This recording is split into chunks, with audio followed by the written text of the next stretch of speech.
All right, let's talk about something we hear all the time, organizational maturity. You know, how capable or advanced a team is.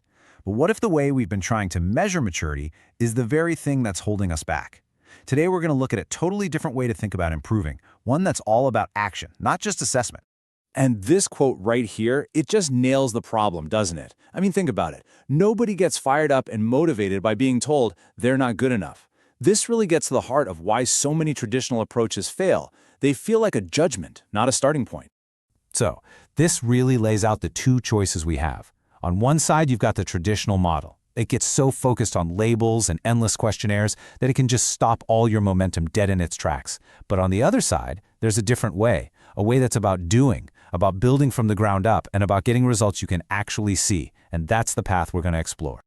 Okay, so let's dig into this idea of the maturity trap. We need to understand exactly why those old-school assessments can be such a momentum killer for any team.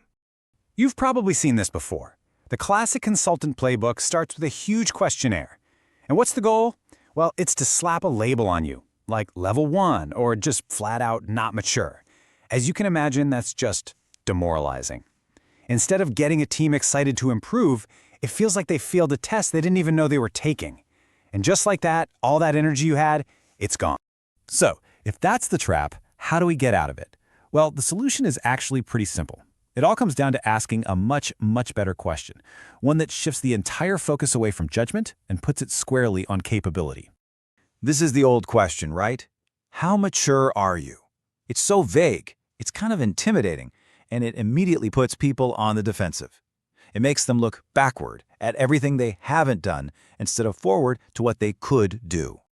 But now, check this out. Here's the new question. Which framework can you realistically cope with today? Now that is a game changer. See, it's not about judging, it's about being practical. It's empowering. It meets the team right where they are and says, okay, what can we actually handle right now? What's our real starting point? And once you ask that better question, boom, that's what unlocks the next big step, building the baseline. This is where we stop talking and we start doing, immediately. Right. So the whole point is, instead of wasting weeks or months analyzing and labeling everything, you just start building. For enterprise architecture, which, is basically just understanding all the moving parts of your business's technology, this means creating a baseline, a map of where you are right now. You're creating real value from day one. You can really think of this action-first approach as a simple, powerful loop. First, you ask that practical question. Second, you use the answer to start building that baseline right away. And third, that baseline delivers real, tangible value, which then gives you the momentum you need to take the next step. It just feeds itself. And what I love about this are the guardrails that make it all work. You're not being crushed by some heavy, complicated standards right out of the gate, but, and this is key, you're also not just staring at a terrifying blank page with no idea where to start. The whole focus is on just enough clarity, just enough structure, so you can start with something you can actually achieve. So what happens when you follow these principles? You get a practical path forward. Growth stops being this fuzzy, abstract idea and becomes something you can actually see and feel happening. This actually connects back to a well-known framework called the Capability Maturity Model, or CMM. It's been used for years to help organizations get better. But what we're talking about here is a much more practical and, honestly, a much less intimidating way to actually move up through those CMM levels. And this slide just shows that journey perfectly.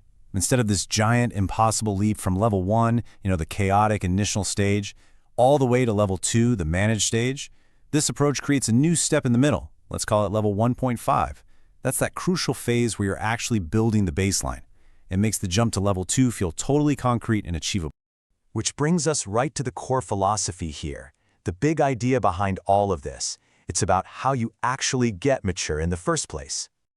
Let's just sit with that for a second. Maturity isn't declared. You can't just fill out a survey and say, yep, we're mature now. Real, lasting maturity is built. It's constructed, piece by piece, starting with that solid foundation of a baseline. It's a product of the work, not the assessment. So look, if you take only one thing away from all this, let it be this right here. The whole game changes the second you shift your focus. Stop worrying about what level you're at and start putting all your energy into building your team's actual capability. And that brings us to the final question, one for you to really think about. If maturity is built brick by brick, what's the very first, most realistic brick that you and your team can lay, starting today?